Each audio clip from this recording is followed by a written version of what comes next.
Hello everyone, and welcome to the channel. Today we journey into the heart of a legend that has captivated humanity for 2 millennia. A story of faith, power, war, and the unending search for the divine. We are talking about the Holy Grail, but I want you to forget, for a moment, the image you have in your mind. Forget the jewel-encrusted chalice from Hollywood movies. Forget the simple museum piece locked behind glass. It's a story written in blood and whispered in secret societies. A mystery that begins not in a king's court, but in the shadow of a cross, with a simple wooden cup that would change the course of human history forever. What if this legendary object wasn't just a relic, but a source of power so immense it could grant immortality, reveal the secrets of the universe, or unleash untold destruction? It begins in an upper room in Jerusalem. The air is thick with tension, heavy with unspoken fears and prophecies of betrayal. 13 men are gathered. At the head of the table sits their leader, a man who knows his time is short. This is the Last Supper. He takes a simple cup, likely carved from olive wood, filled with red wine. He blesses it, and as he passes it to his disciples, he speaks. In that moment, a humble, everyday object is transformed. It ceases to be mere wood and becomes a vessel of the divine, a focal point of a miracle that will form the bedrock of a global faith. But its journey has just begun. The very next day, as this man, Jesus Christ, hangs upon the cross, a figure emerges from the horrified crowd. This is Joseph of Arimathea, a wealthy and influential man. As a Roman soldier pierces Christ's side with a spear, Joseph steps forward. In his hands, he holds that very same wooden cup from the night before. He catches the blood and water that flow from the wound, mingling the physical essence of his dying Lord with the consecrated wine. The cup is now no longer just a symbol. It has become a reliquary, holding the very blood of God incarnate. It is now the Sangreal, the Holy Grail. This was not a treasure to be displayed. It was a secret to be buried. Roman authorities were hunting down Christ's followers, and an object of this magnitude would be a beacon, drawing zealots, charlatans, and tyrants alike. He knew he had to flee. He had to take the Grail somewhere. It could never be found by those who would misuse its power. And so begins the first great mystery of the Grail. He became a fugitive, a wanderer carrying the weight of the world in a small leather pouch. He traveled across the treacherous Mediterranean, through the hostile lands of the Roman Empire, guided by whispers and visions. His destination was the very edge of the known world, the misty, mystical island of Britain. Specifically, he was drawn to a place that was already ancient and sacred long before the Romans came, a place that, when Joseph landed, he climbed a hill, now known as Wearial Hill, and plunged his staff into the ground as a sign of thanks. The staff, it is said, miraculously took root and blossomed into a thorn tree that flowers every Christmas to this day, the Glastonbury thorn here. In this strange and magical land, Joseph built a small, humble church of wattle and daub, the very first Christian sanctuary in Britain, and with it he became its first guardian, the patriarch of a secret lineage tasked with protecting the cup from the world and protecting the world from the cup.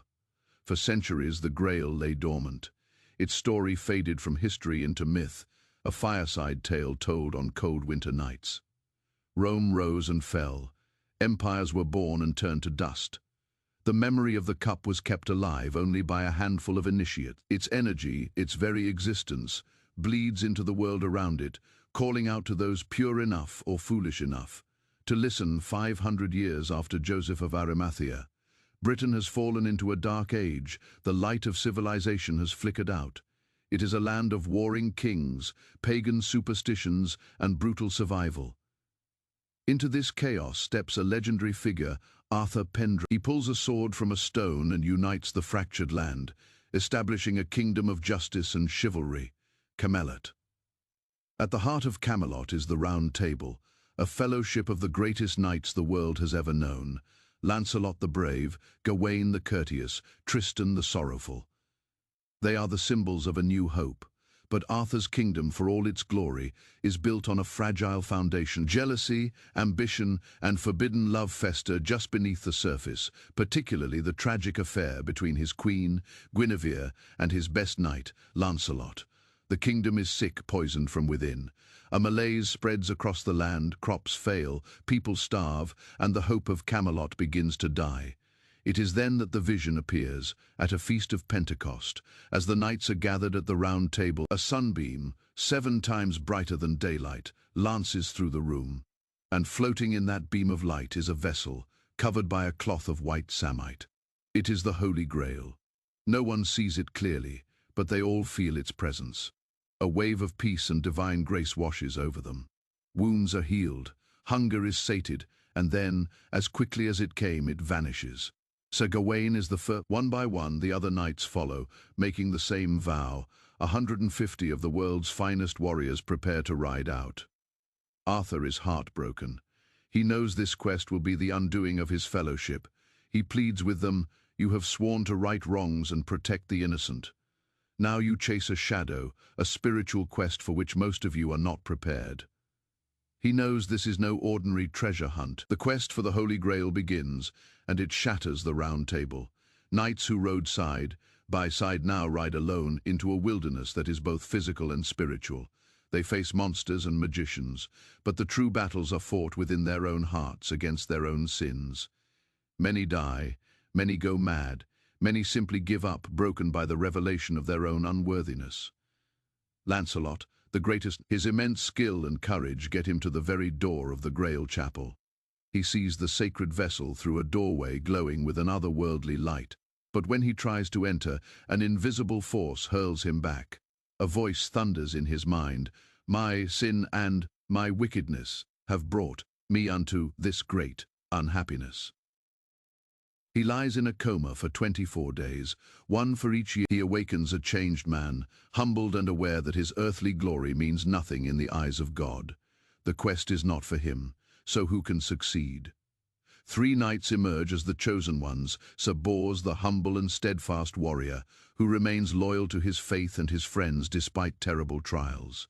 Sir Percival, the innocent, a simple man raised in the forest, whose purity of heart allows him to see what. Galahad is Lancelot's son, but he is without sin.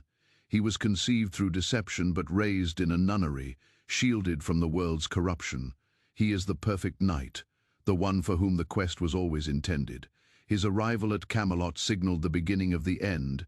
He took his seat at the Siege Perilous, the one seat at the round table that was fatal to any but the chosen Grail Knight. Together, these 3, they arrive at the mystical castle of Corbenic, the Grail Castle, where they are met by the wounded Fisher King, the latest in the line of Grail Guardians descended from Joseph of Arimathea, who has been kept alive for centuries by the Grail's power, but suffers from a wound that will not heal, a wound that mirrors the sickness of the land itself. Inside the castle's chapel, they finally behold the Grail. Unveiled, it is a simple wooden cup, radiating a light so pure, it is almost painful to look at. They partake in a mystical mass, a ceremony that connects them directly to the Last Supper. Percival and Galahad have fulfilled their earthly purpose. After the ceremony, Galahad prays for his release from the world. His soul is carried to heaven by angels. Percival becomes a hermit and dies a year later. The Grail, its purpose. Only Sir Bors returns to Camelot to tell the tale. He finds the kingdom in ruins. The quest has broken the fellowship, and in their absence, Arthur's treacherous nephew Mordred has seized power. The final tragic battle of Camlan awaits. The age of Arthur and Camelot is over. The Grail is gone, or is it? A story like this doesn't just end. A power like this doesn't simply vanish. For 500 years, Europe plunges back into conflict. The memory of Camelot is a distant fairy tale. A new power has risen in the East. Islam, the Holy Land, the very ground where the Grail story began, is now under its control. In response, the Pope in Rome calls for a holy war, a crusade to reclaim Jerusalem for Christendom. From across Europe, kings, lords, and knights answer the call. They are unlike any the world has ever seen. They are the poor fellow, soldiers of Christ and of the Temple of Solomon. We know them as the Knights Templar. At first, they were just 9 knights, with a sworn duty to protect pilgrims on the dangerous roads to Jerusalem. They were so poor they famously had to share horses, but they were granted headquarters in a very special location, the Al-Aqsa Mosque on the Temple Mount in Jerusalem, a site believed to stand directly on the ruins of the Temple of Solomon. And it is here that everything changes. For nearly a decade, these 9 knights do very little patrolling. Instead, they excavate. They dig deep into the foundations of the Temple Mount. What were they looking for? Many believe they were searching for the lost treasure, something that had been brought to Jerusalem long ago, the Holy Grail. We don't know what they found in those tunnels beneath the Holy City. It remains one of history's greatest secrets. But we know what happened next. The Knights Templar exploded in wealth and power. In a few short decades, they went from 9 poor knights to the most powerful and feared organization in the world, beholden only to the Pope himself. They created the first international. They built incredible round churches, modeled on the Church of the Holy Sepulchre in Jerusalem. Their power was absolute. Where did this sudden, unprecedented wealth and knowledge come from? Was it simply savvy financial management and donations from pious lords? Or did they find something in those tunnels? Did they find the Grail, and with it, a source of power that allowed them to manipulate kings and kingdoms? That they were rumored to practice secret initiation rites, to possess hidden knowledge, or gnosis, that connected them to the very source of Christian mystery. This secrecy, combined with their incredible power, made them dangerous enemies. King Philip IV of France, deeply in debt to the Templar banks and jealous of their influence, saw them as a threat to his own authority. He conspired with a corrupt, on a single day, Friday the 13th of October, 1307. His orders were carried out. In a coordinated strike across France, Templar knights were arrested, their properties seized. They were brutally tortured by the Inquisition, forced to confess to fabricated charges of heresy, blasphemy, and devil worship. Their Grand Master, Jacques de Molay, was burned at the stake in Paris. As the flames consumed him, he is said to have cursed both King Philip and the Pope, summoning them to appear before God's judgment within a year. Incredibly, both men were dead before the year was out. The Templar Order was officially disbanded, but their treasure, their legendary fleet, and their most sacred relics were never found. On the eve of the arrests, wagons were seen secretly leaving their fleet set sail from the port of La Rochelle and vanished into the Atlantic. Did they escape, taking the Grail with them? One theory is that they sailed to Scotland, a kingdom at that time excommunicated by the Pope and thus a safe haven. There they supported Robert the Bruce in his war for independence against England, a war he was losing until a mysterious elite force of knights turned the tide at the Battle of Did the Templars and their sacred relic find a new home in the misty highlands of Scotland, their secrets eventually feeding into the formation of another famous secret society, the Freemasons? Others believe they fled to Portugal, where they were sheltered by the king, and simply changed their name, becoming the Knights of Christ. It was this order, using ships emblazoned with the Templar Red Cross, that would later kickstart you. Did they use the secret knowledge of the Grail, perhaps ancient maps or forgotten technologies, to navigate the globe? The Templars were destroyed, but the Grail was once again on the move, a silent passenger on a phantom ship, sailing away from the ashes of its fallen guardians. As you can see, the story of the Grail is a thread that runs through the very fabric of our history, connecting legends and conspiracies in a way. It helps us continue to explore these incredible stories. Your support means everything, and we have so much more to uncover. Let's get back to the hunt. The disappearance of the Templar fleet isn't the only theory about the Grail's survival. Another compelling story takes us to the south of France, to the jagged mountains of the Languedoc region. This was the home of the Cathars, a Christian sect that flourished in the 12th and 13th. The Cathars had a belief system that was radically different from the Catholic Church in Rome. They believed the material world was evil, a creation of a lesser, malevolent God, and that the true good God resided in a purely spiritual realm. They were ascetics who preached simplicity and rejected the corrupt, worldly wealth of the Catholic clergy. Rome saw them as a dangerous heresy that threatened its very foundation, and so the Pope launched the Albigensian Crusade, a brutal 20-year war designed to wipe the Cathars from the face of the earth. It was a genocide. Entire cities were massacred. The infamous command, "Kill them all, God will know his own," was uttered during this crusade.